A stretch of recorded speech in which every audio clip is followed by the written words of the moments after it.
I'm a pretty bad kid.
And they gifted Nathan and the Stone. Yeah, that's ref the district. Come on now and join us. Let's go. And they gifted. We are Nathan and the Stoner. Yeah, that's ref the district. That's the podcast. Come on now and join us. You join it. Yeah, let's talk about the bigger picture. Let's talk about how we be ballin', playing with the Wizards. Let's talk about the Nats and how they always got good pictures. Let's talk about the cats on rescue, turn them boys to winners. Injuries and updates, oh yeah. To the opponent, we stand toe to toe, yeah. To the top, this podcast gonna go, yeah. I think it's something you should know, yeah. And they good with them all-season stats, That's a fact. And they can give you the season recap, yeah. You know that's for a fact, Yeah, it is. And you know we got our team on our back, we To us, no other team can measure. Cause our team is way better. We the best one. Never be under the weather. W with the best leather. it's the best one. Hey, we love Washington. And we some die-hard fans. Yeah, we are. And you know we keep it on 10. Let's talk about the offense. 1, 2, 3, let's go. And they gifted. We are Nathan and the Stoner. Yeah, that's ref the district. That's the podcast. Come on now and join us. You join it.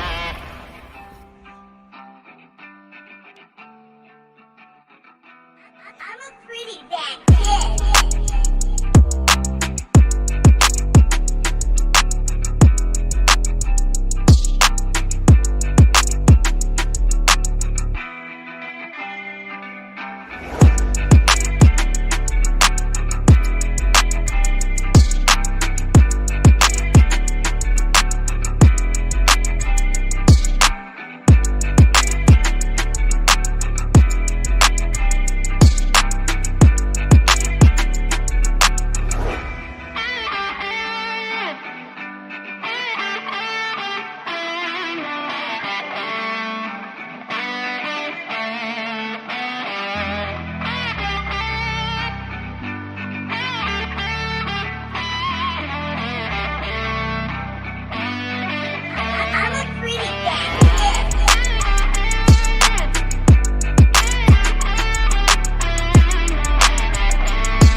Yeah, let's talk about the bigger picture. Let's talk about how we be ballin', playing with the Wizards. Let's talk about the Nats and how they always got good pitchers. Let's talk about the cats on rescue, turn them boys to winners. Injuries and updates, oh yeah. To the opponent, we stand toe to toe, yeah. To the top, this podcast gonna go, yeah. I think it's something you should know, yeah. Greetings and salutations. Welcome to Ref the District, episode 27. It's the fan episode. I'm Nathan Perry. He's the stoner. Good morning. How you doing? It's been a long time no see, right? You know, it's only been like a little bit over 12 hours since we've last seen each other. Yeah. By the way, your audio sounds great. We just had to double check that, so there's no problem there. We're doing a little. Does the hat look good? Does the hat look good? I hate hats. I got a big old noggin. Yeah, but it looks good like this way, like straight on. It looks good. Just don't like turn around or turn side. No, don't do that. Don't do that. Just stay straight on. I hate hats, but I did want to wear the hat because at least show the hat, right? Because everybody got these. Everybody's got these, so this isn't that special. I want to make sure that that's clear because one, Jason Wright is amazing. Best team president we've had in a long time. That was a very low bar, but it is a Jason Wright signature. Yeah, what's it say below his signature? So the Prez. Team Prez. Team Prez, Team Prez nice. There. So I won't wear it the whole time because I do look. I look like a dork. It doesn't look bad. I'm telling you, straight on, it looks normal. Just don't turn sideways. That's all I ask. No, it's probably all your wife asks. Yeah, we're wearing some of the training camp gear. We were there yesterday. You know, we had an opportunity to see some people. I got to remember we do have an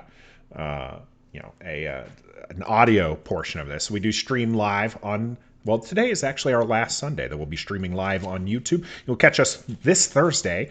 Will be our next episode. So we'll have plenty to talk about that day. Today, though, we do have some good stuff. So we will talk about the training camp update during the warm-up. For the game, it's our fan show.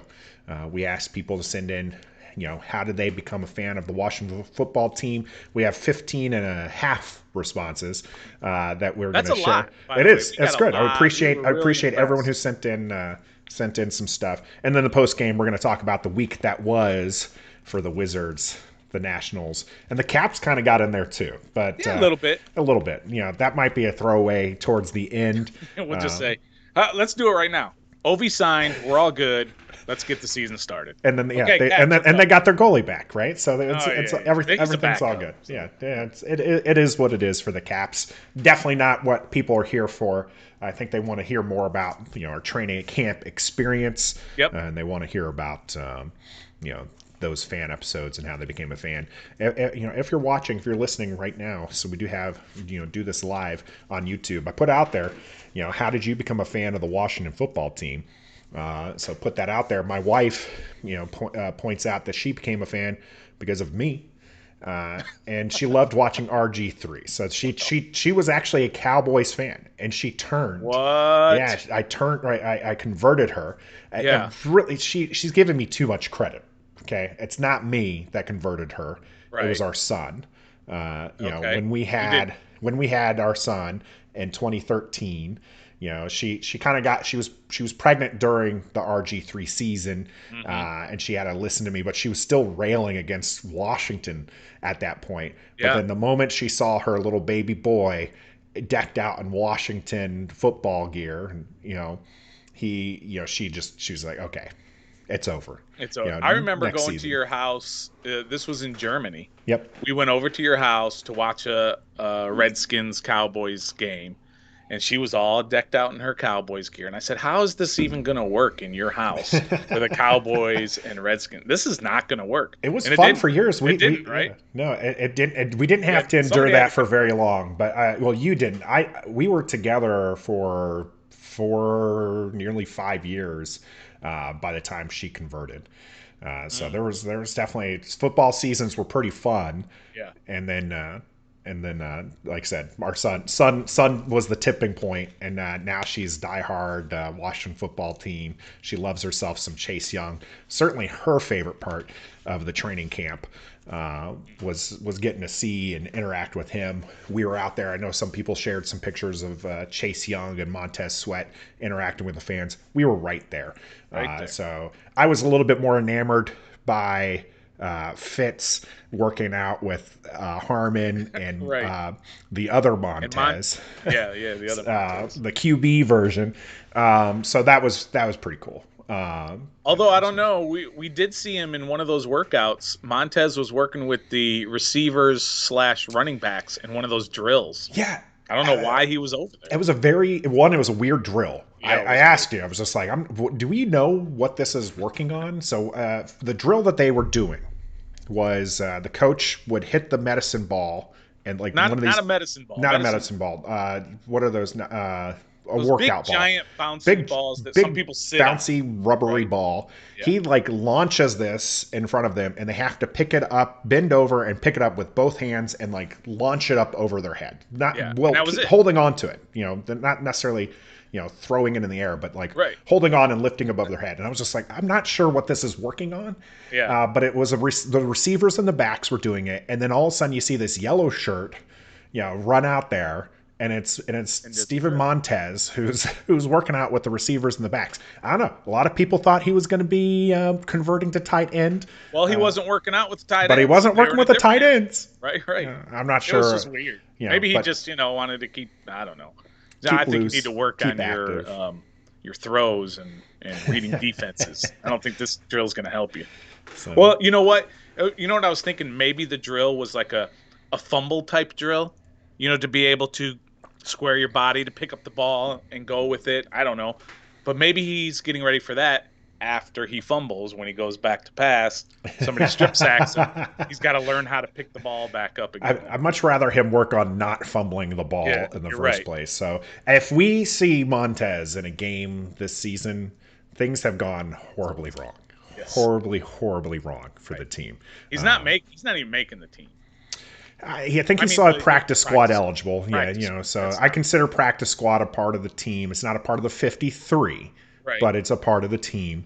So I think that he'll be on the practice squad. Who knows? Kyle Allen got dinged up yesterday at training camp, and so who knows? He might end up having to join the roster if Kyle Allen has to miss significant time. But again, if he enters the game, we're in trouble. Well, I think we'll find out a little bit more about Kyle Allen's injury this week, right? Sure. So if they sign if they drop somebody and pick up a QB, Kyle Allen's probably not playing for, or not practicing for the majority of the season, right? Yeah. So we don't we don't want to see him in a game, because if we see him in a game, it means something's happened to Fitz and Heineke. Right. And so you talk about Steven Montez, you don't want to see in a game. You don't want to see Kyle you don't want to get that far ever either. I know a lot of fans want to see Heineke. He looks okay-ish at camp. I got to watch a lot of him on Thursday. He holds on the ball too long. Not as bad as Kyle Allen. Kyle Allen, I think, like half his dropbacks, he wasn't throwing the ball because he just kept, dancing around and looking for something. Now, the defense looked good. Defense looks great. Offensive line was hurting yesterday. Offensive line was down.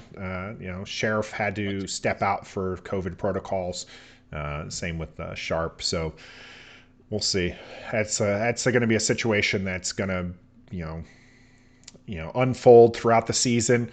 It's almost you almost want them to be like 90s, the Washington football team. You almost wanted them to be like 90s moms with chicken pox, right? When their kid gets chicken pox, just put all of them into a room, get it over with right now. Right. So that way it doesn't happen during the season. Because the last thing... it's a controversial take, but... It is. I get it. It's a silly take. I'd much rather they just get the vaccine. But...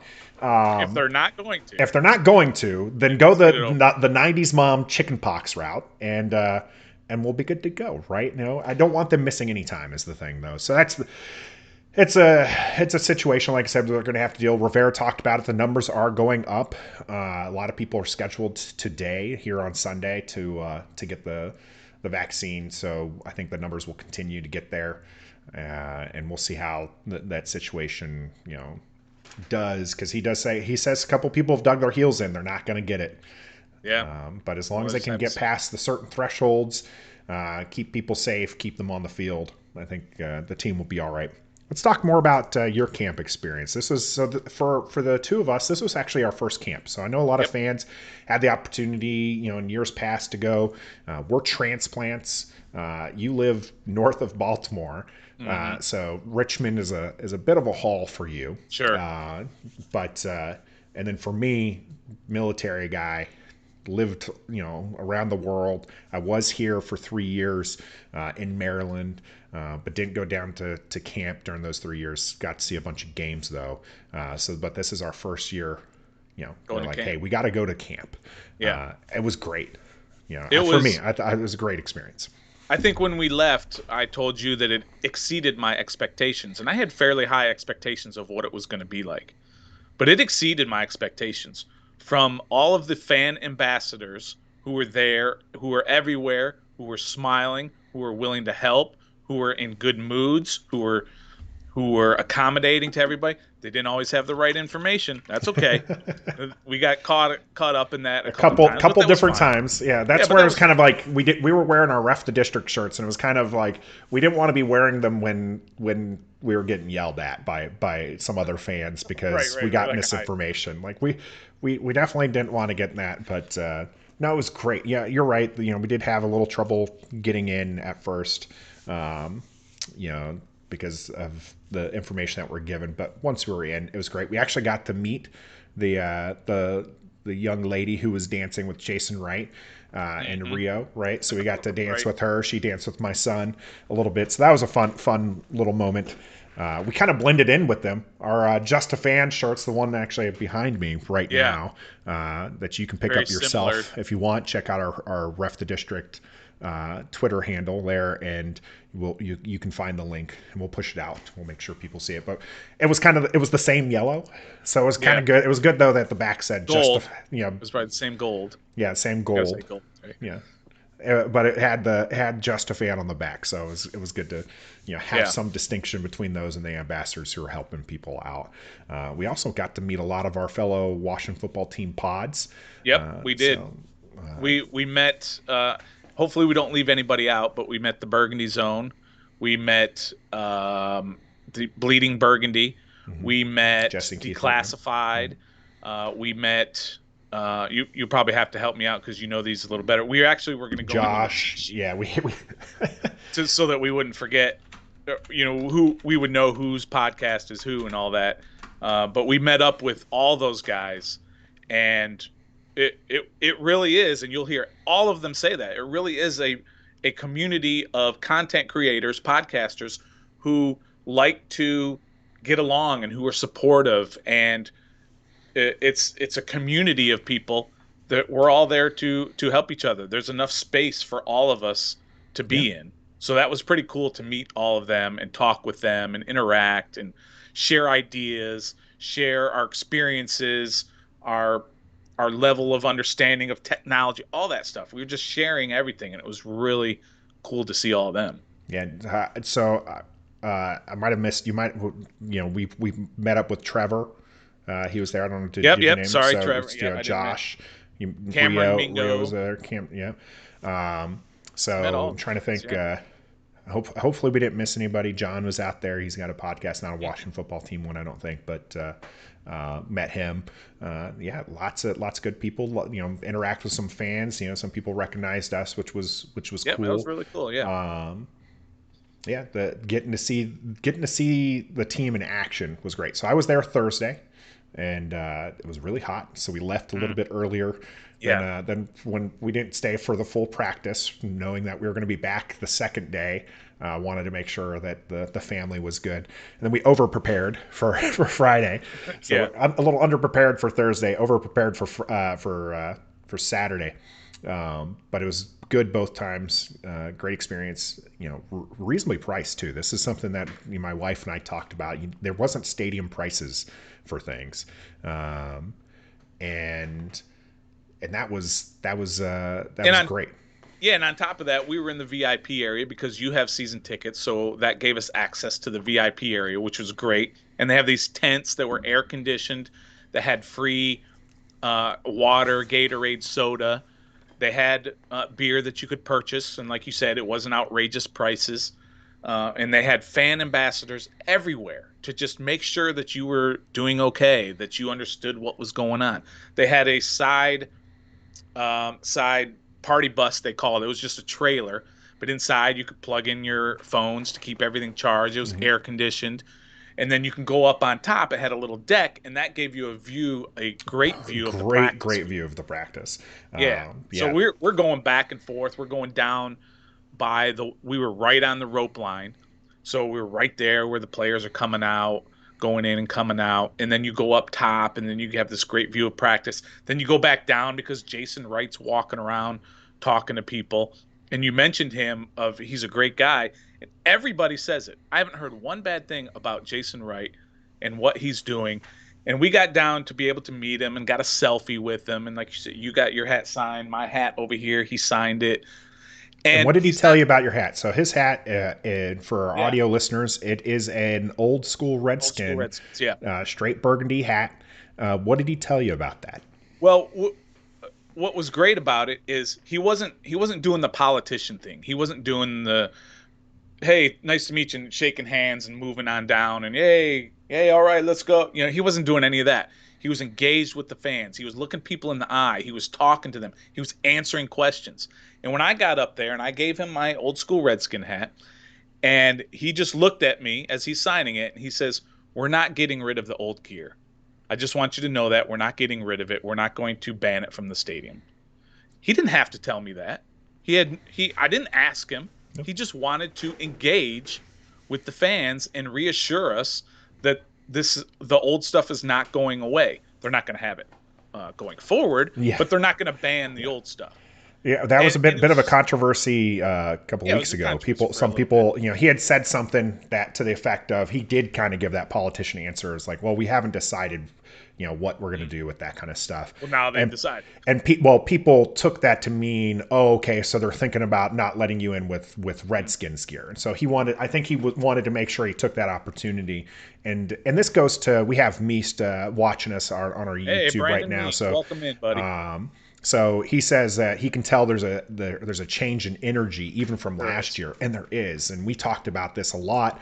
There's just a lot of positive energy between Jason Wright, Julie Donaldson, who was out there interacting with the fans and had a lot of stuff going out there. And then you even have Tanya Snyder, who's throwing gear into the stands and interacting with fans. I know it. I think Tay and Todd, they had been out there, and I want to say they tweeted something to the effect of, can she just be the figurehead for a while? I was just like, forever and ever, and ever, amen. Let's make sure this, because she does. She has, she's a lot more likable, I think, than Dan, and that she's getting out there. So there's a concerted effort, and George Carmi, who submitted a video as well, talked about this. There's a concerted effort to change how people feel about the team. There is, and it's working. It's working. It's unbelievable, and it's almost scary because it is working. And we like to say that every year, the fans you're optimistic going into the season, but it's different. I'm sorry, it's just plain different this year.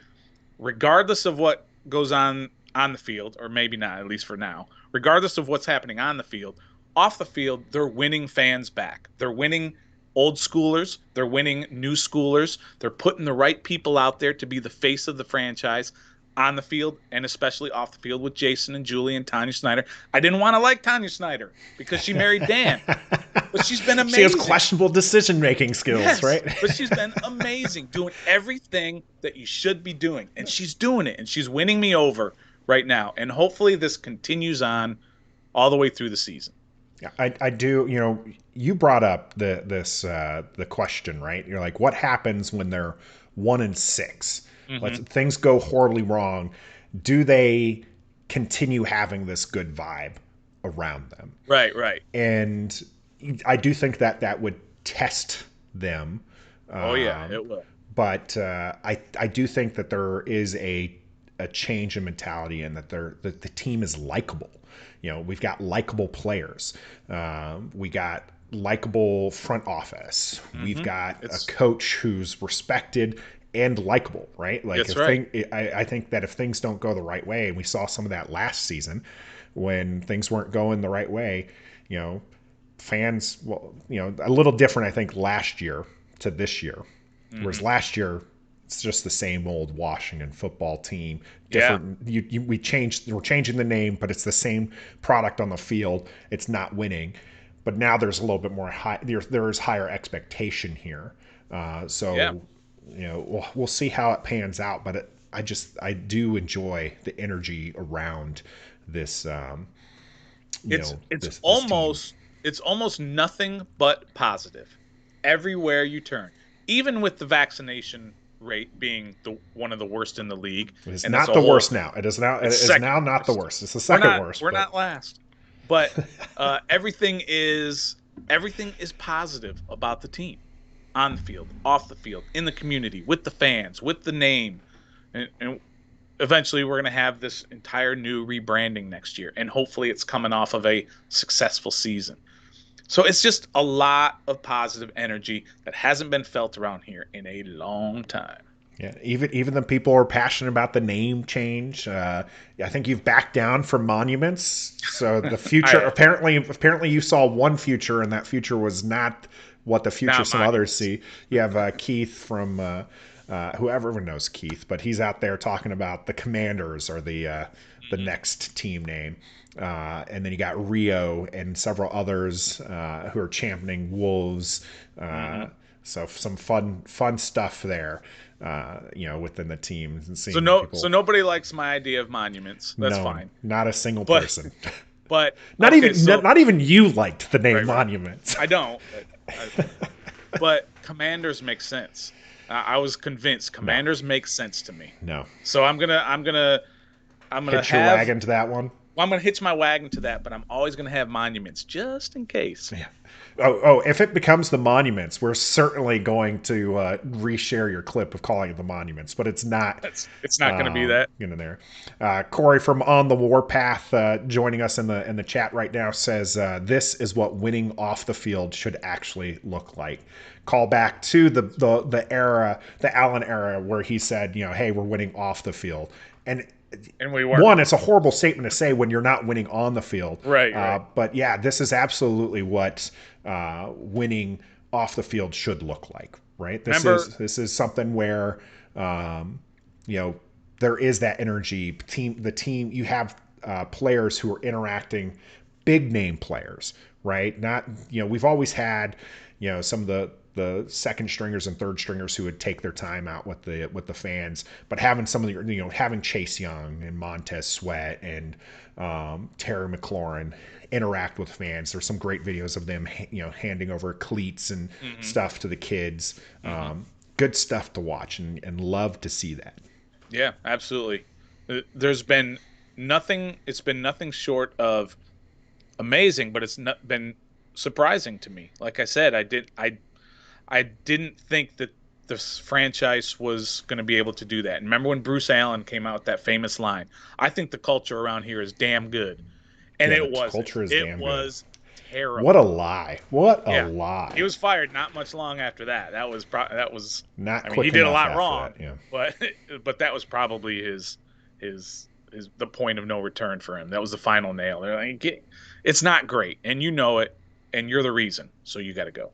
Yeah, and Jason Wright and Julie Donaldson and Tanya Snyder and all of the people that work with them. Let's not think it's just three people sitting in a room making all these decisions. All of those people that are working with them, they have a good thing going. When we talked about the ambassadors and all the people out on the field and the media, it's scary. It's scary how good the culture is right now. I don't think it's scary at all. I'm enjoying it. I think that this translates. We talked about this going into camp, right? We wanted to see the chemistry because, that chemistry off the field translates to on the field. Yeah, it does. I think that this, like you said, it's not them. And they would tell you that too. Julie and, and Jason would be right out and tell you, it's not them, right?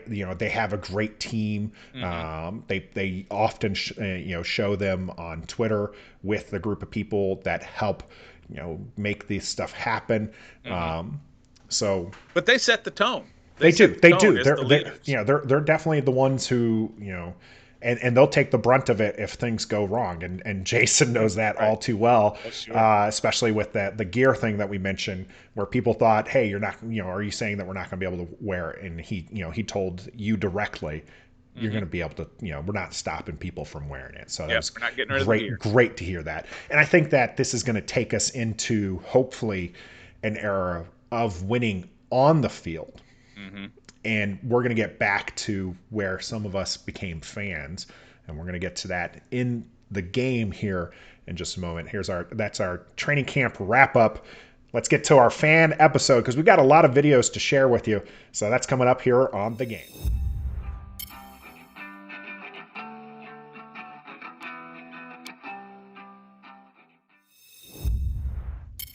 Game on.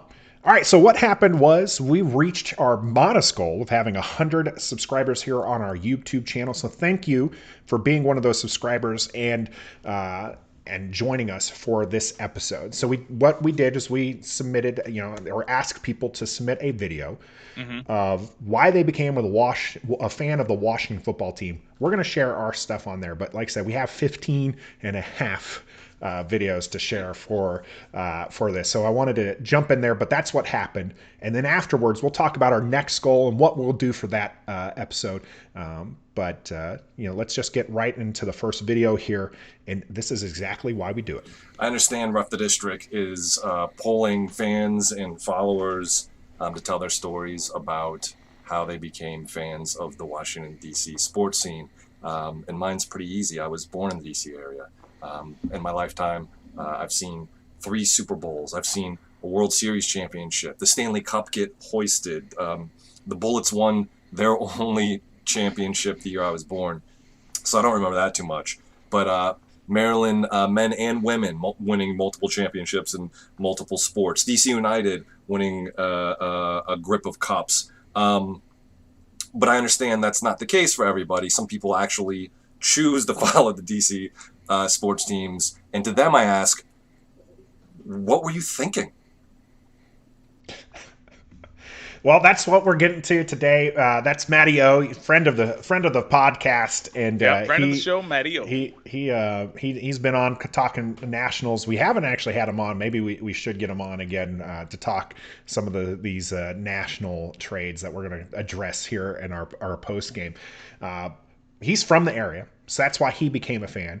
But he kind of talks a little to us on that end. We're transplants, and he's just like, why would you do this to yourself, right? The teams here until recently, the Caps did win, and the Nationals did win here recently. You got the Mystics who won recently, but there was a long period of time from the last Washington Super Bowl to that period where there was not a whole lot of winning going on here in the DC for the Big area. Four. I mean, for like the you Big said, Four. you mentioned like some of the Maryland, DC United, teams, Maryland stuff.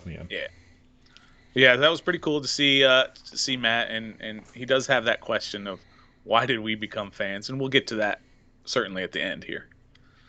So as transplants, I think that it's big for me. I was kind of born into it, and as a lot of people will have that family connection as we go from. But our next person, he didn't start from the area either. So this is Trey Z from DMV Sports 3. First of all, I want to say shout out to Ref the District for the opportunity for me to explain what happened.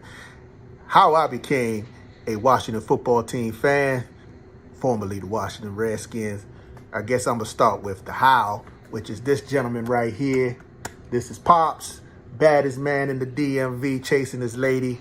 A Florida boy. First man to teach me is not where you're from, is where you're at. So about 5 years old, 1975, he told me and pointed at the screen and said, watch this guy, number 42, Charlie Taylor. That is the baddest player in the land, and that is the baddest team, son. And that's how it began. Right here, PG County, Maryland, DMV Sports 3, Trey Z was born, and all things DMV. If you look in the back, that is the first Super Bowl pennant pop hung up in my room right next to the only Bullets, now the Washington Wizards, 1978. So back then it was great to be here in Washington, as it is going to be great right now, because we are going to do what we always say. Let's get it. Let's get it indeed. Yeah, no, that's awesome. He's got his pops, right? Baddest man in the DMV. Now he might be able to take on that, that title himself. I think for a lot of us, or a lot of fans, it comes from the family aspect. I mentioned for me, that's exactly, my dad was a fan of the team. He not even from here. He himself was not from here. He was up in New York, and but he was a band geek, and Washington Redskins had a band. Yeah, and he just one of the only ones, right? Yeah, he loved that they had a band, and he became a fan, and of course they were winning. And I was born in Oklahoma. Lots of Dallas stuff. There may or may not be images circling somewhere out there with me in Dallas gear when I was a kid. But when you're large family, and that's what they're selling at the local Walmart type deal for super cheap, you're gonna get it. That's why he became a fan, was the band, and then I took it on. I was only my youngest sister. She's a Washington fan as well, but the rest of them either didn't care about sports or have taken on different teams. My older brother went with Philadelphia for a while, and now he's with Pittsburgh, and he has been with Pittsburgh for a couple decades now. But so I'm the only one who became a Washington fan, and really it was because of family, and that's where exactly Corey here, or actually we're going to go with Meest first, is that family connection in his own dad as well. This is your boy Meest on Ref the District fan episode. Let's get it. How did I become a fan of the Washington football team, formerly known as the Redskins? 2 reasons. July 9th and my father. I'll say. I didn't choose to be a fan. I was chosen at birth on July 9th, 1990. Exactly 58 years after George Marshall founded the franchise in Boston on July 9th, 1932. Yes, we won the championship our first year. So it's no coincidence my father was also a Redskins fan. Back in 1995, my father had passed away. And one of the only things I know about him was that he was a Redskins fan. And one of the only memories I have of him was watching my first game. We had nacho cheese Doritos, hell of a good dip, and Mountain Dew. It's one of my favorite memories I have. That is why I am a Redskins fan. So getting a little emotional. Thank you, Meest, for sending that in. Sorry that your dad passed so early in your life. Cool that you share a birthday with the team. I think that's really really neat that you have that connection with them. And I think it is actually great that you have such a fond memory to associate with the team. And I think that you were commenting earlier about thank you for the news about the old gear. And I think that your connection with the team being Redskins and having that with your dad with the Doritos and hell of a good dip. Hey, listen, that's hell of a memory. You know what I'm going to do today in honor of Brandon and his pops? I'm going to go get some nacho cheese Doritos, hell of a good dip, and some Mountain Dew, and I'm gonna do it for Brandon and his memory of his pops and their love of the Washington football team. That's really awesome. Cool. That's unfortunately it is out of my diet. I do have some I do have some medical issues. Otherwise, I would join you in that's that out of celebration. everybody's diet. It's supposed to be. Anyway. But And you know, it was do- very 90s though. It was a very 90, yeah. 95 thing to hear, and that's that, again, just thank you to Brandon there for sending that in and sharing his connection. That's back to back dads, who brought them in. Let's hear from Corey from On the Warpath now, who is going to talk to us about how he was also bred into being a Washington football team fan. What's up, everybody? This is Corey from On the Warpath, St. Child's 405 on Twitter. Just wanted to talk about how I became a fan of the team, and really, it's a family affair. My mom is a huge fan, and my granddad, he was a huge fan as well. I think some of my earliest memories are back in the 99 season. We had Brad Johnson, Stephen Davis, those guys, and them going to the playoffs for like the first time and winning the NFC East for the first time since the Joe Gibbs era. So that really was my first introduction to success, and we've seen it few and far and in between. But I love this team. My granddad, like I said, he was a big fan. He passed away the day Colt McCoy and company beat Dallas on Monday Night Football. So that's what that means to me. And, as always, hail to the burgundy and gold. There we go. Hail to the burgundy and gold. I like that, as a lot of people, want to transition from the name there. Hail to the Redskins, longtime call out for the team. Hail to the Washington football team. Hail to the burgundy and gold. I do like that. So, he lost his granddad as well. Great memory though to tie it to it. Colt, I'm going to choose to believe, Corey, that Colt won it for your granddad. So Yeah, I'm going to, cool. I think that's a good thing. Mention some names in there, some throwbacks there with Brad Johnson, Stephen Davis. Loved watching them. That was definitely about the time that I was really forming as a kid and my fandom. So it was great to cheer on those teams as well. Born in '85, so I was around for 2 Super Bowls, but not really old enough to appreciate them. Yeah. So Stephen Davis was in training camp signing autographs earlier in the week. Stephen Davis has probably had some nacho cheese Doritos and hell of a good dip in Mountain Dew. He's a little bit bigger. It was a cheap shot. I'm sorry, Stephen Davis. We love you no matter what you look like. You'll always be a member of, or we'll always be fans of you in this team. Sorry, that was a cheap shot. I shouldn't have done that. So, but he's a bigger fella. He's a man of larger carriage. Aren't we all? Right? He could probably still outrun us. He could probably still outrun us. I still don't want to tackle him. As a strong, big dude, boy. Continuing with our family theme here is going to be Carmi, who his family really just wanted to be part of something y'all, bigger. it's George Carmi from FullPressCoverage.com as well as the BurgundyZone.com. And today I'm going to talk about how I became a Washington Redskin / Washington football team fan. Basically, my parents came to the country in 1974, and what ended up happening is they just came in. They wanted to kind of engulf American culture, and they wanted to kind of acclimate and be part of society. They wanted to become, schmooze and talk about anything that was going on in the city, just so they could feel like they were part of something new. And what they gravitated towards was the Washington Redskins. And, I have 2 older brothers. One was born in 1974. One was born in 1976. And basically, growing up and with my mom and my uncles and my dad, they started watching football their entire life. Coming in around 1983, when I was born, my brothers, they basically put it on me to be a Washington Redskins fan. So I have baby pictures with Washington Redskins jerseys on, and I grew up always watching every single game that they had, and it is something that we have in common that we share as a family. And just growing up, it just was really important to me.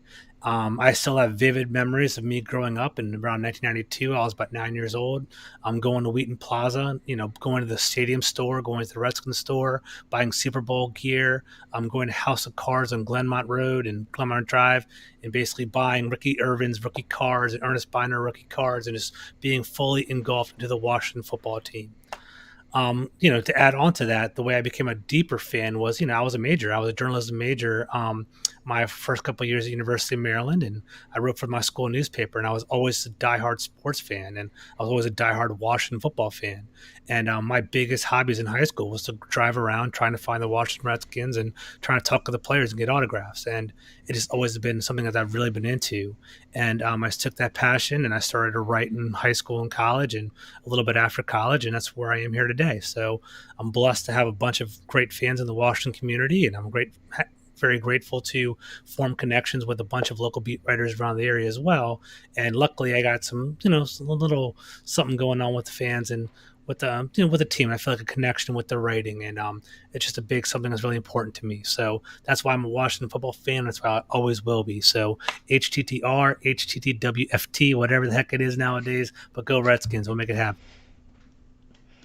And calling back to that hail there at the end. So yeah, George, I think we're going to need to see some of those pictures of you and that as a baby with the gear. So that maybe one of your next articles could be talking about that. So absolutely, and we brought the community connection up a little bit in our opener with in the warm up and talking about the Washington Football Pod community. Yeah, it's been great. We have great interaction here for our show, and just interacting with people on Twitter, going to the camp. Like, everybody was just talking, and you can hold a conversation because it does bring us together. There's something about it, and then the attitude this year is great. Hopefully they can keep that and keep that going through the season. Looking forward to that. Yeah, we do a lot of interactions with all these guys on Twitter. They're all big fans, and like George said, he's at fullpresscoverage.com in the Burgundy Zone. So yeah, it was good to hear from George and his long history with the team as well. Yeah, he mentioned a few names in there. Ernest Biner. We've had Charlie Ricky Taylor. Irvins. Yeah, That's Ricky going Irvins. Charlie Taylor from Trey Z was mentioned. Right. Our next fan here needs no real introduction. A lot of people are very familiar with our next one here. But he's going to bridge our gap now from family to player specific. And we're going to see a bit of a trend. But here's our next fan. What's up, guys? First of all, I want to thank you for giving me the opportunity to be that fan to tell my story in a short, quick minute. So thank you. Shout out to you for that.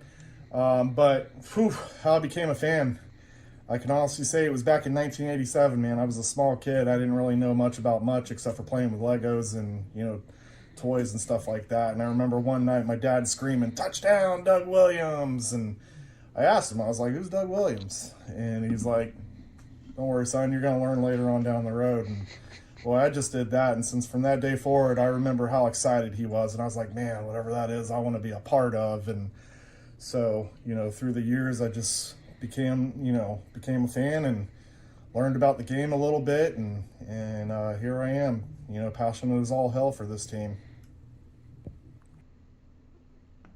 Well, thank you, Keith, for submitting. We're happy to have people on the show talking about their fandom. One of the reasons why we started up the podcast is because we're such big fans. We, wanted to share our kind of love with the other fans there. Mm-hmm. Doug Williams, I think that was probably a big part of a lot of people's fandoms during the late 80s. There was it was his rise to prominence in the Super Bowl win. For the longest time, that was the biggest comeback in Super Bowl history, was those 10 points, that second quarter burst. There. Would they score 4 touchdowns in the second? It would have been at least 4. It was at least 4. Yeah, I mean, he just killing them in that quarter. So definitely check out Keith. Keith is a co-host on the Bleeding Burgundy podcast, and he is a fan ambassador, which is, we didn't even talk about that, the whole fan ambassadorship. That's another great program that the team is doing to connect fans with the team. Yeah, the team's definitely doing a good job for that, and Keith's doing a good job. Very interactive. A lot of people taking pictures with him. We got a couple group pictures. I don't know if we did any solo pictures with Keith, but just a bunch of group photos. Yeah, I think we did some group photos with him. Great guy. Just don't follow his advice for eating. So he's a Dino Nuggets, and he probably still plays with those Legos that he mentioned. But he's a great follow. Make sure you follow him on Twitter in the Bleeding Burgundy podcast. He and Jesse provide a lot of great content for the community. So he talked about Doug Williams and the big moments he brought along. So will our next guest. I'm an 80s baby, DMV born and bred. Glory years of Washington football team. I became a fan very early in life. My mother, first time I ever saw her cry is when she was talking about Doug Williams and the importance of him winning that Super Bowl for us. And ever since then, I've been a fan. So again, another Doug Williams, another mom reference in here. Absolutely something that was, I think pivotal for a lot of people. Winning certainly brings on a lot more fans. But we have a connection there, and those moments, I do think that it was a huge thing for Doug Williams to be the first black quarterback to win, and for that to happen here with this team, especially with the team's history when it came to race relations. So I think that was a really big moment and a good thing for them to be a part of. And that was Michael Haas. I hope I'm saying that right. It's Haas, Michael Haas, and you can follow him on Twitter. He's a great follow. He interacts with all the different podcasts as well. Yeah, we talked a little bit about the fact that we're transplants. Well, our next guest isn't even in the same country. Hi, guys. Here, Iñigo Maestarena from Somos Washington, the podcast from Mexico. You asked me to told you about my fan base, about the Redskins, how I became a fan of the Redskins. And it was in 1987, since Super Bowl 26. My favorite player of the Redskins of all time is our Monk, and I like the colors also of the Redskins, the burgundy and gold, and also I was attracted to a black quarterback. In those times, only Warren Moon and Doug Williams were the black quarterbacks of the NFL, and I was attracted to our Monk, to the colors, and Doug Williams, and on that year we won the Super Bowl, so that's why I'm a Redskins fan since 1987. See you guys. So Inigo there, he has his own podcast. Be sure to check that out there. Drops the Art Monk name on us. That one, a great player, all-time great for the team. And the color scheme, right? Burgundy and gold. Yeah. It's so unique. That's right.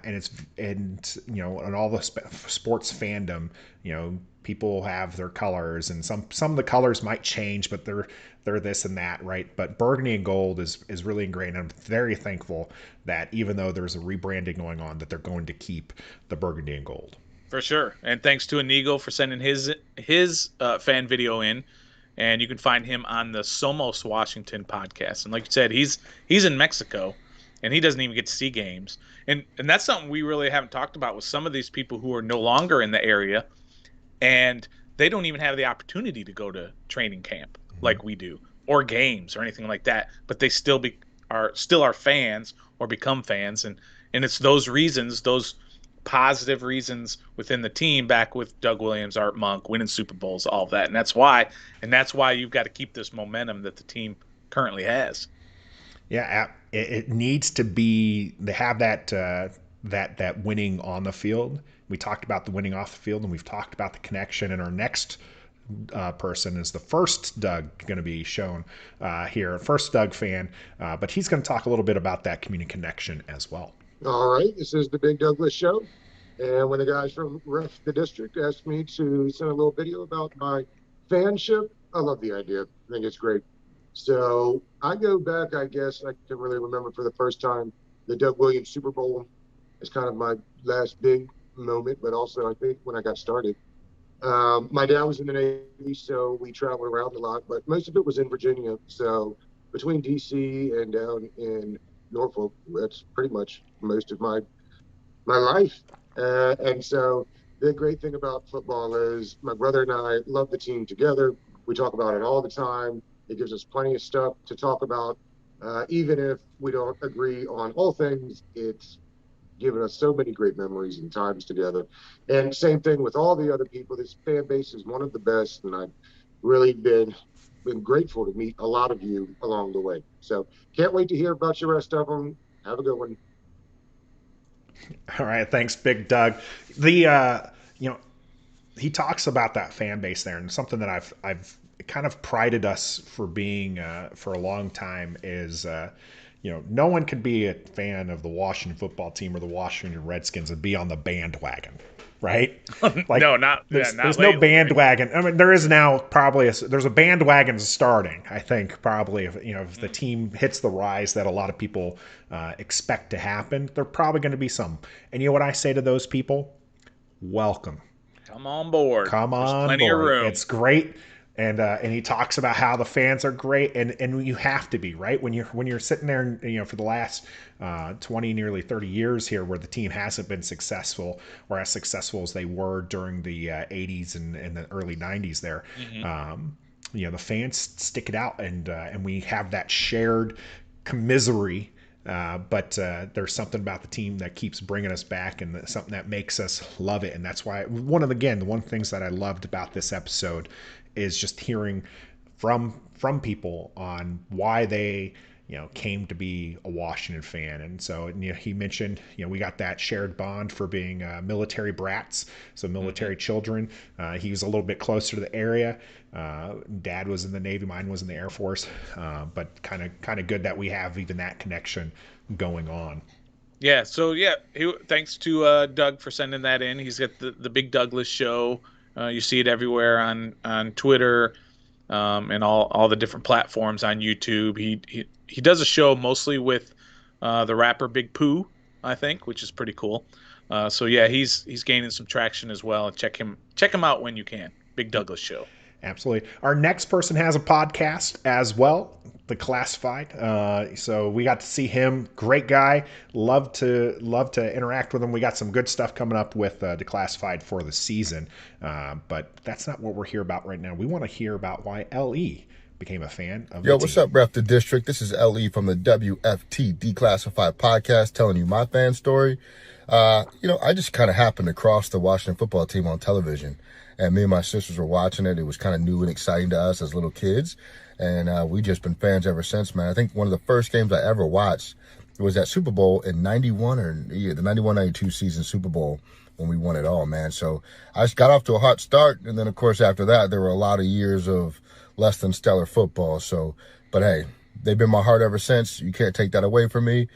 HTTR, HTT, whatever we become next.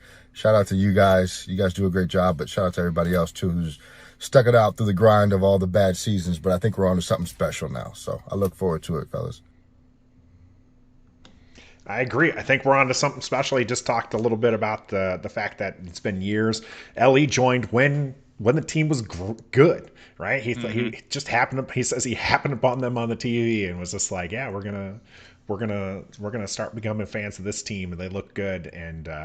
And then years of not looking good, but he stuck through it. Got a great podcast. Thank you for the shout out there, Ellie. But yeah, make sure you're checking out their content. And like I said, we have some stuff planned for the season there with WFT Declassified. Yep, looking forward to that. We did talk to Ellie quite a bit yesterday. Watched a little practice with him. Talked a little roster space with him. And like you said, we do have some collaboration going on with him coming up this year. But thanks for sending in that fan video. That's really cool to hear. All of these have been really cool to hear how people became fans. Yeah, it's good. Our next person is Trevor, and Trevor is going to share us some memories, some very familiar names you'll hear in this one. What up? It's Trevor, co-host of Football Garbage Time podcast and diehard Washington football team fan. Don't know exactly when I started becoming a fan. I just remember I was a fan dating back to Lavernius Coles, Sean Springs, Stephen Davis, even to Brad Johnson at quarterback. So I've been a fan ever since. As I've gotten older, I'm starting to pay attention more, studying the game of football more, applying it to Washington football team, and here I am. So pretty excited to get out to training camp this year as well in Richmond. Find me on Twitter at TrevStoresWFT. Slide in the DMs, we'll link up, and hope to see you out there. And shout out Ref the District too for having me on. Go football team. It was great to actually link up with him at training camp yesterday. So we did get to see Trevor. He spotted us with the shirts. Good. Thank you for sending in the video. Again, Garbage Time podcast there with Trevor. Great guy. Loved interacting with him. We're definitely slide into our DMs as well. We'll slide into yours, but we want to get with Trevor on the show here in a little bit. But yeah, Lavernius Cole, Sean Springs, some good names there from our history. Not great names in the grand scheme of things for the NFL, but as team, a fan of the team, you kind of attach yourself to somebody on the team, and you just you love watching them play. I loved watching Coles play. Lavernius Coles was fun to watch, and Sean Springs was great, or at least in my opinion, I liked him on defense, so I think that was pretty good too. Yeah. And thanks to Trevor, like you said, no need to plug anymore. He plugged, you plugged, everybody plugged his stuff. So, but yeah, he was great. We met up with him, talked to him, hung out with a little bit. Him and Cameron Mingo as well was with him. So that was pretty cool. And yeah, looking forward to doing some stuff with him in the future for sure. Yeah, so our next fan here on the show is going to talk about how sometimes you can thank our rivals for your fandom. Man, what's up, everybody, man? It's your boy, Protest Sports from Protest Sports Network. Hey, shout out to WT Pods, man. Hey, so it's a quick video asking when I was a Washington football team fan, where, why, and all that. So I became a fan at the age of 7. Why I became a fan, because I went to an Eagle-Redskin game back when I was a kid, and Eagle fans treated Washington fans disrespectfully, and I didn't like it. So I became a Redskin fan. Shout out to my dad, and that's it, man. Hell to the football team. Let's get it. So I know everyone's shocked to hear that Eagles fans were horrible to another fan base. That's just shocking us all. But hey, it brought along Tony into our fandom, and he stuck it out. So thank you, Tony, for submitting the video there. But I thought that one made me laugh a little bit. Yeah, I was just like, oh, that's nice. Yeah, thank you, Eagles. Thank you, Eagles, for being that crazy, who you are. Though, how you hear something like that he became a fan because he disliked another team, and so he wanted to stick up for the guy who's getting bullied. Yeah, or just be good team, people. Whatever. Be Just good people. That's all you need to do is be good. Be good people. Thanks to Tony from the Protect Sports Network as well. Check him out on Twitter, and he's got YouTube, all that good stuff. Yeah, so thank you again for your video. Next person also has a podcast, and he's actually first generation, which I think Sean is pretty Taylor neat. definitely played a big role in my becoming a really hardcore fan of this team. I think before his passing, I was more of a casual watcher. I was younger. I wasn't really into sports that much. But I remember his passing. I remember that night going to bed, hearing he'd been, shot, but hearing he'd be okay, and then waking up the next morning to find out he had passed. It was really starting that season and then the season after where it went from 0 to 100. I became just a fanatic, a diehard. My dad is not a big fan. My family, they're not sports fans, so it wasn't from my family. It wasn't passed down. I'm kind of first generation, but it's there now, and it's very real. It's not going anywhere. And it's nice because, I intend to pass it down to my kids. I hope it's something we can share together. But definitely Sean Taylor, he played a role, the player that he was and the way that he went. It was just, I think in a lot of ways it did unite the city and the fans, and I was able to become a part of that. So that was special. And this is Todd from the Tay and Todd podcast. Check us out on Twitter and YouTube, and great idea, Rep the District. Thanks for doing this. Well, thank you for submitting there, Todd. Sean Taylor being the catalyst for his fandom is pretty interesting. I think being a first generation, passing it along to his family is going to be something to watch. But yeah, Sean Taylor I think is still very much a big part of our fandom. Yeah, and people will fight tooth and nail to make sure that he is seen as an all-time great for decades. And really, he had that big of an impact on a lot of people, but he really had huge impact on Todd there. I mean, we could do a whole show on Sean Taylor, on his play on the field and his turning his life around off the field, and then of course what happened to him when he passed. We could do a whole show on that. So definitely, he's the type of guy that brought in a lot of fans, as Todd just proved to us. Yep. So we went from first generation to let's look at our next fan here, who is a multi-generational fan and someone we got to meet here at training Hey camp guys, as well. this is Doug Rose.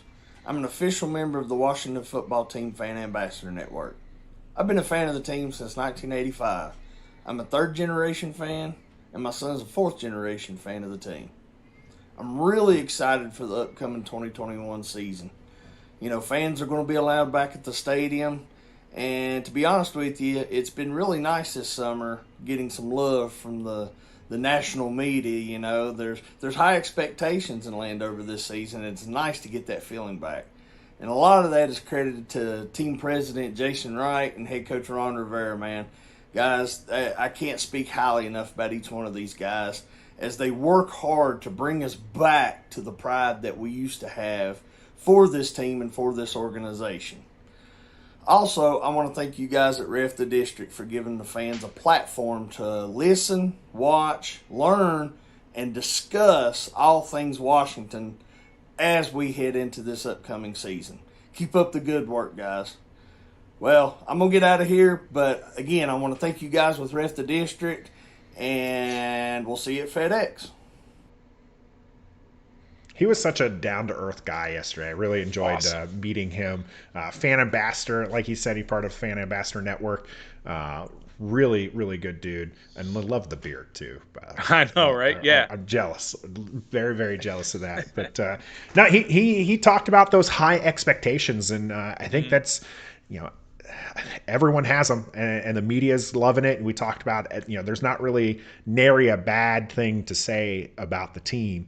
In fact, speaking of high expectations, let's go into our next fan, who also isn't in country, and see how high his expectations are. Hey Washington's fans, it's your boy Andy Burrows here, host of the DC Tweet Team podcast. I've been a Washington fan since 1998.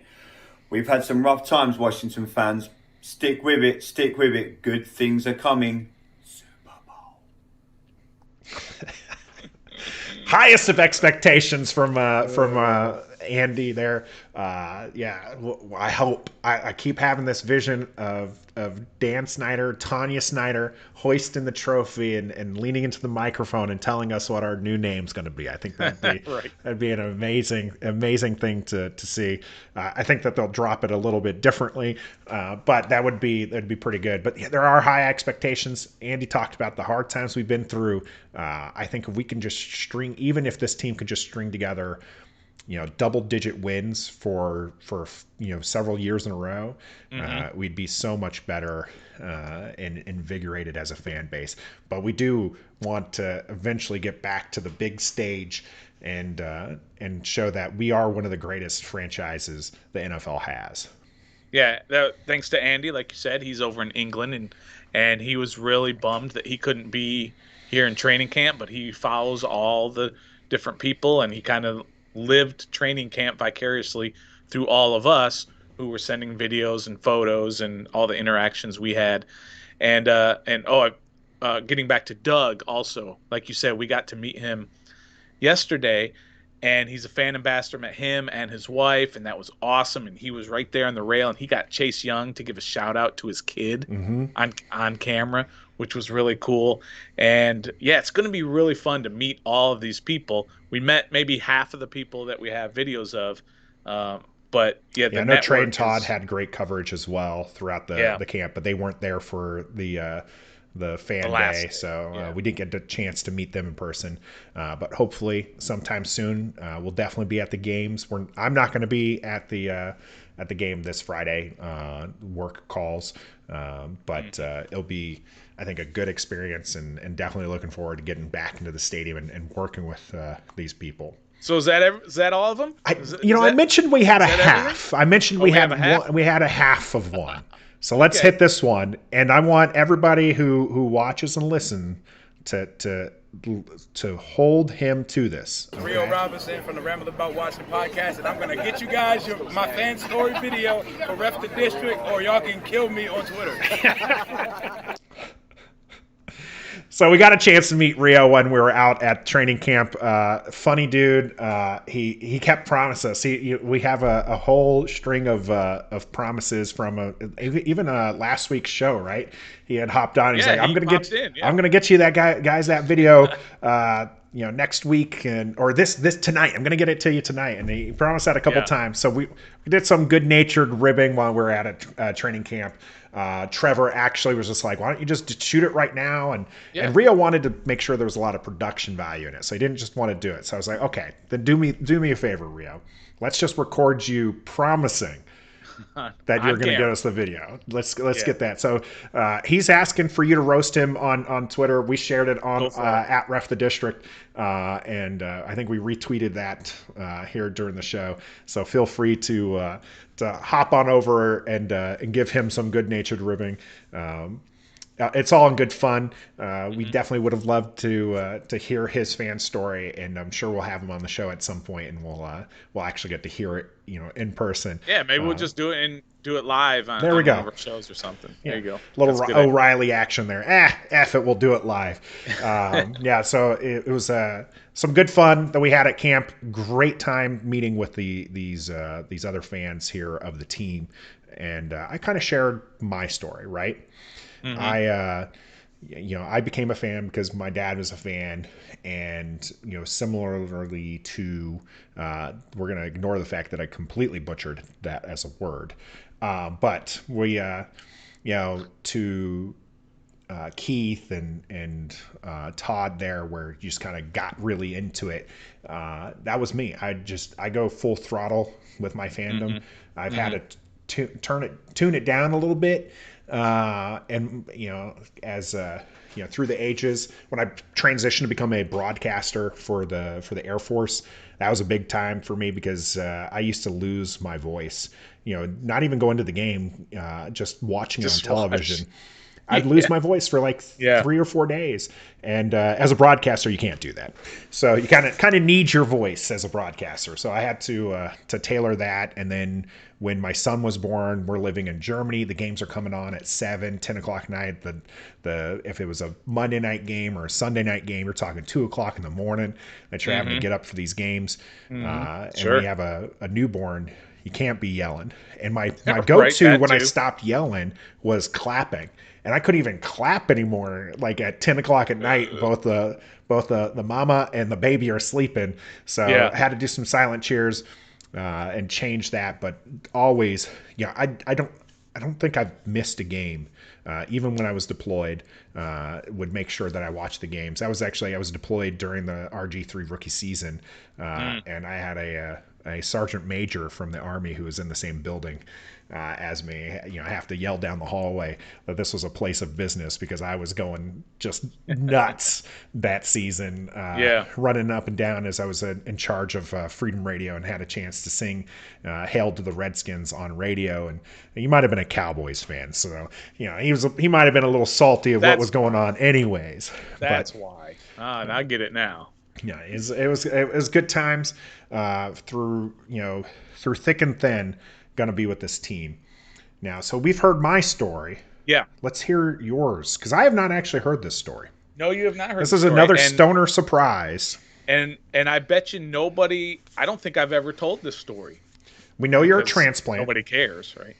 But I care. No, I mean, up to this point, nobody has cared what my story is, right? But okay. So we need music, right? We need story time music. We don't have that yet. We'll work on that production. Yeah. I'm gonna do it as quickly as I can because I know we've been going for a little bit of time here. So I'll do it as quickly as I can. But I grew up in Michigan, so while in Michigan, I was all the Michigan team fans: Pistons, Lions, Tigers, Red Wings. Bears, oh my. And that's why I got my Michigan State hat up here. I know maybe it's kind of. You can't quite see it, but my Michigan State's hat up there. But when I was 15, moved to Florida, Jacksonville, Florida. Okay, there's no professional sports teams there, and I'm the type of guy who gets involved with the teams in the local area because I listen to the radio, I read the newspapers, I watch the local news and sports casts. So that's how I get my info. But there was nobody there in Jacksonville. This was pre-Jaguars, so we had no professional sports team. So I didn't really have a team. I got focused and put all my energy into the University of Florida. And you might see that too. I got my little Gators. I got a lot of more Gator stuff. My dog was named Gator, one of our dogs from way back in the day. So I became a big University of Florida fan. And that was where all of my sports fandom energy went, was University of Florida. So then fast forward to joining the military. And this is where this is foreshadowing. So you're going to see where this is going. Because my very first duty assignment in the military, you ready? Fort Worth, Texas. Okay? You can see where this is going. That's in the Dallas-Fort Worth Yeah. Metroplex. Okay? This is 1990, 1991, 1992, 1993. The biggest thing that happened is in 1990, a young man by the name of Emmitt Smith was drafted by the Dallas Cowboys. And I was a huge Emmitt Smith fan. We played against him in high school. I didn't play football in high school, but my team played him in the playoffs, and I swear he had 300 and something yards rushing. Just killed us. Pensacola Escambia was the name of his high school. So I was a big Emmitt Smith fan. He goes to the Cowboys. I'm in that area. I'm listening to talk radio, and it's all Cowboys all the time. Newspapers, all I became a Dallas Cowboys fan. Big time. And my buddy who lived there, he was also active duty, but he also happened to grow up there and lived there. And he was all about it. So I would go to his house to watch the games. And now they're winning, right? After they get Jimmy Johnson and Aikman and all those guys. And so I became a fan. I went to the Super Bowl parade after 93, I believe. Because 92 Washington won, right? Mm-hmm. And then 93 is when they kind of started their run of Super Bowls. I think they won 2 in a row and then 3 out of 5 or something like that. So I was a huge fan. And then my next duty assignment was Abilene, Texas. That's still Dallas Cowboys country. So I was a huge Cowboys fan. I've got all kinds of Cowboys gear. Don't kill me. It gets better. All right. Don't worry. Yeah. All right. I mean, you're wearing burgundy now, which is the only reason why I haven't stopped this already. Right. Okay? There's a turn coming here, obviously. There has to be at some point. So then from Abilene, I go to, I say I, but of course the family, we go to Fort Meade, Maryland, right? And the Cowboys are starting at that point. This is right around the year 1999. The Cowboys are starting to fall off, and Michael Irvin's getting busted for all the stuff that he's doing. So then I'm thinking, well, I can't be a Cowboys fan over here because I don't hear enough about him. I can't follow him. I can't have the inside info. This is pre-internet days, or right around when the internet's starting to. Al Gore hasn't invented the internet. Yeah, yet. Al Gore. That's a good one. Al Gore has not yet invented the internet. So it's Washington all the time, everywhere. And then the kicker, 2 kickers. First one, we lived right down the road from FedEx. And when I mean right down the road, I mean within a half a mile of FedEx Field. There was military off-base housing there, right on the main road that goes up to FedEx Field. And a couple other buddies there with me, where we would go in the mornings and we would go run. We'd go run the stadium, run the steps and all that for our morning workout. That's how close we were. So I'm thinking, well, this would be a good opportunity to become a fan. But I wasn't quite sure, right? This was when they started to really get bad. Dan Snyder just bought the team.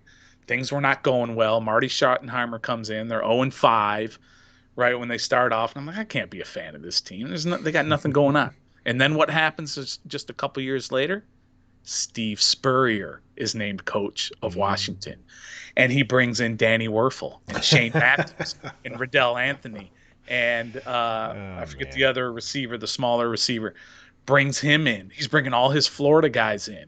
And then they go in the preseason and they go to Japan and they throw for 400-plus yards and roll up. I'm in. 4-0 preseason. I'm in because of Steve Spurrier and all the Florida guys and the way they started off that preseason. And I thought, okay, this is going to be my team. And it just grew on me. I'm there at game day. I wasn't going to all the games, but you can feel the energy We would go up to where everyone's tailgating. This was also a time where it was like you can't go to any games because the season ticket list was so long. This was pre-Ticketmaster and StubHub and all that, to where you can easily get tickets now. But back then, you didn't know how to get tickets, because everything you hear is there's 5,000 people on the wait list. You can't get tickets. So we would just walk around and soak in the atmosphere, and it grew on me. And then I'm watching them and I'm hearing them and I'm learning the guys, and then I eventually start going to games, and that's how I became a fan. And I've been generally in this area. And I actually told you this yesterday. You didn't realize this. When I retired out of Newport News or Hampton, Virginia, and I was looking for a job with the federal government. And my number one choice was to stay in the Washington area, simply because I wanted to be around the sports teams, to include the Washington football team. This is a DC centric broadcast. We do all the teams, and I love all the teams. But if I had gone to who knows where, Bozeman, Montana, then I don't know, I could have stayed a fan. I could have been a fan. I'm sorry, there's a lot of people who are like, no matter what, you have to be a fan. I don't know if I could have done that, because I just can't soak in the information and the atmosphere and the energy if you're so far away. So that's how I became a fan. I used to be a Cowboys fan. I'm sorry, but I'm 100% on board with the Washington football team, and there's your story.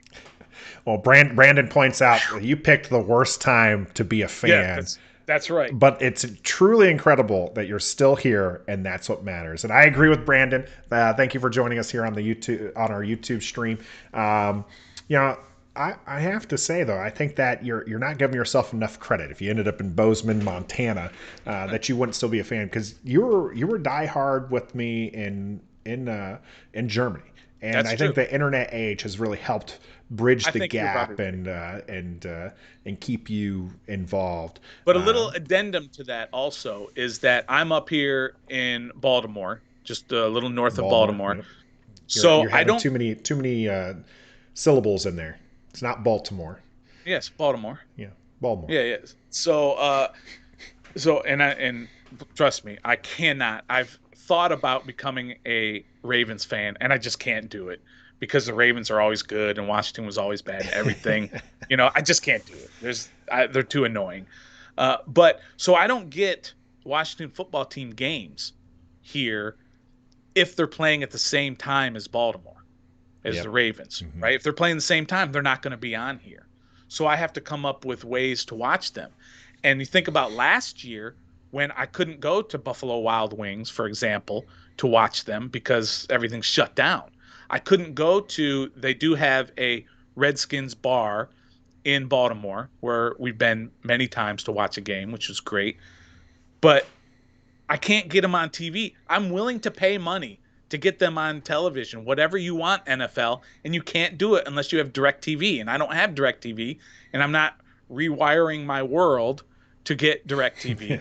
So I can't get it, but I would find ways in the internet age, and I'm not going to say how, because who's ever watching is going to come down hard. But I found a way.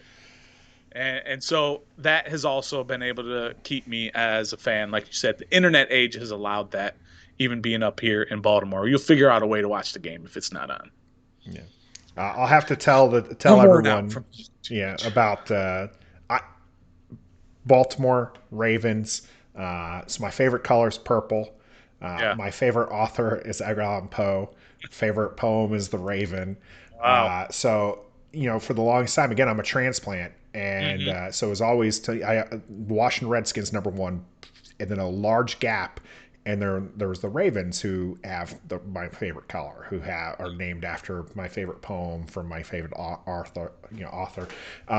So I was just like, I was kind of like them, and I didn't understand the hatred for them. Didn't understand the rivalry that well until I got stationed out at Fort Meade, Maryland. And Raven Country. Lived up in Eldersburg, Maryland. You lived way up there? Yes, I did. I didn't know. Yeah, that was my first year in Maryland. We lived up there. I lived closer to Gettysburg than I did to my office. So I I had to do the same thing. I couldn't get the games naturally because it's everything's showing the Ravens, and then the fans all around me were Ravens fans, and then even when we moved a couple times into Fort Meade and then to Laurel, Maryland, and we were on the cusp of where they, like, if you looked at the line for media of where they show the Baltimore games, where they show the Washington one, we're like 3 or 4 houses above that line. So I was just like, I couldn't get the Washington games, and only get the Baltimore one. So we did get the direct TV route because I'm not missing a game. I don't have it now. I do here in Annapolis. I do have other ways to get to watch our team play. But I finally understood after years why Washington fans really don't care for Baltimore. And I definitely, even though I have my office in here painted purple, definitely diehard burgundy and gold for me. All the way, forever and ever, through and through, till death do me part. This has been our fan episode. We've got some more talking to do here on the post game, but we do appreciate the interaction we've had, and for everyone who sent in a fan video. And I still want to hear some more stories. So please continue to share the stories about how you became a fan of our Washington football team. When we come back for the post game, we're going to be talking about our Wizards and the Nationals.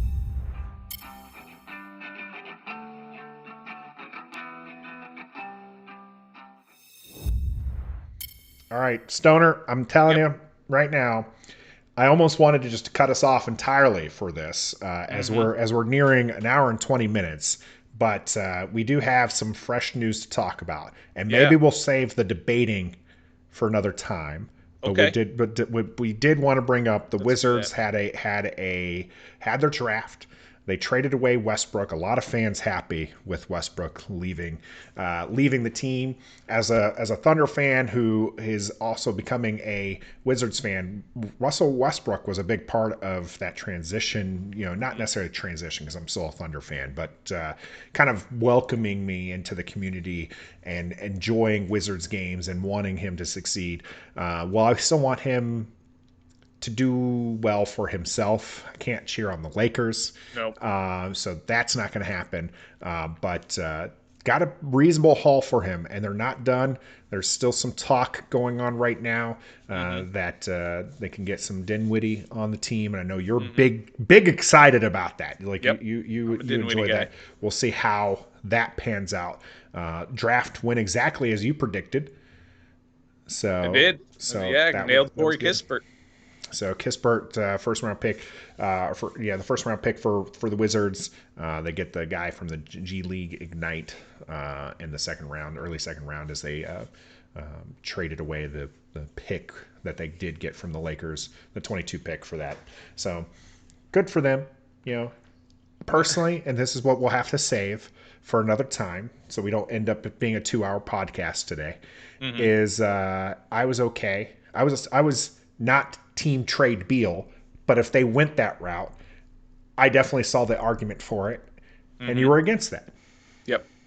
I'm going to save it though, Nathan. Okay, we're going to save it because I believe free agency starts tomorrow. Yep. And I believe the trade, the Westbrook trade, can't become official until like August 6th. I believe those are the constraints that they have on that right now. So let's wait and see what the final verdict, final team makeup is. Okay, because they definitely still have some needs. Yep. So we'll see how that goes. They have less needs than the Washington Nationals, who did a complete fire sale. Sale. Yep. We asked the question a week before. Are they going to buy? Or are they going to sell? We were team sell. And boy, oh boy, did they sell. Yeah, remember that we talked about right before the All-Star break, and they were hovering around 500 or a couple games below, just a couple games out of first, right as Schwarber had his hot streak, right before he got hurt. And we said he had, or maybe it was right as he got hurt. They had those games coming up before the All-Star break where they were going out west and they were playing San Fran. Well, LA was coming here, so it was LA, San Fran, San Diego, LA again. And we said they have to hover around 500 against those top teams. And they didn't. They went like 3-14. Yeah. and it was over. And so you saw the writing on the wall that this was going to be a complete fire sale, and it was. And I think we should also save this for another time because really your two favorite players not on the Washington football team were traded, right? Westbrook and Trey Turner. Right? Your two I'm not happy. favorite guys. If you're listening to the audio version right now, you can't see my face, and I'm literally just I'm ready to burst. I want to yell so badly about the Trey Turner trade. We'll save that. We just, as for news purposes, we wanted to make sure that we addressed that these things happened. But maybe for Thursday's podcast, we'll dive into this because Stoner, it needs to be addressed. Stoner is somebody who, a couple days afterwards, he doesn't have quite the ability to keep that passion going. Yeah. I get heated just talking about it right now. I'm just like, I just want to just scream so badly about what had happened. So you don't think a couple more days will help you simmer down? No, it's still going to be there. Oh, goodness gracious. We're going to bring this up on Thursday, and I'll be ready to cook the Nationals for this decision. And yes, Brandon, it hurts. It hurts bad that so Westbrook, I understood. The Westbrook trade, I understood. Trey Turner trade, I don't understand. And I hate with a bloody passion that they went to the Dodgers.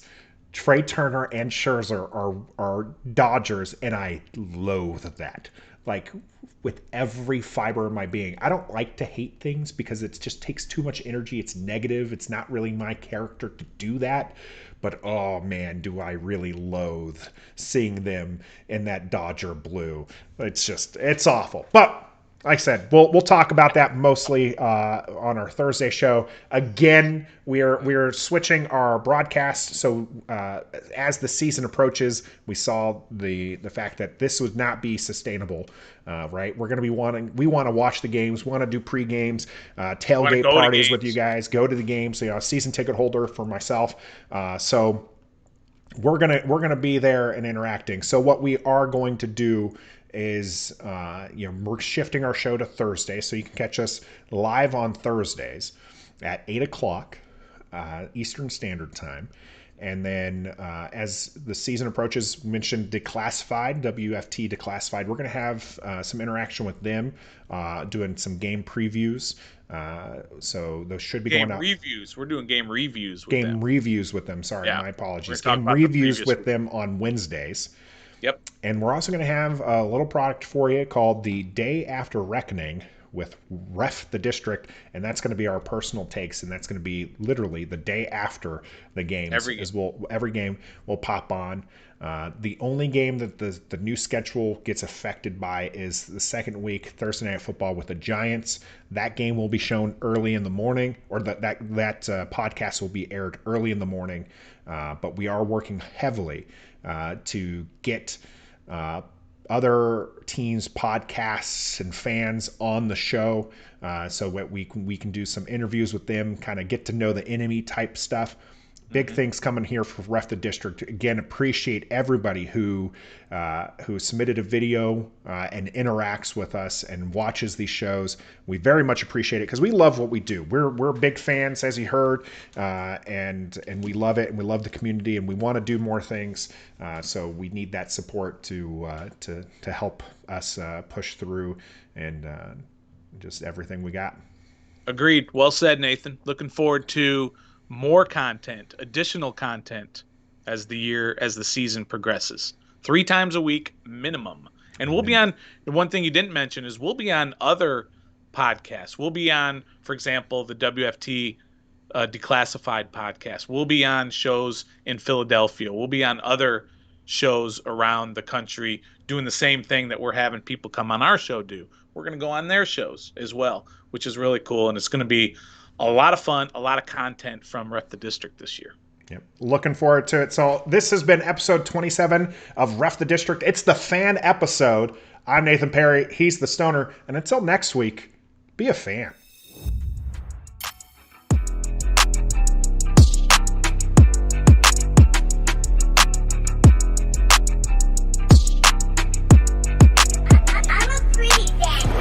We love Washington. Washington. And we some die-hard fans. Yeah, we And are. you know we keep it on 10. Let's talk about the offense. 1, 2, 3, let's go. And they gifted.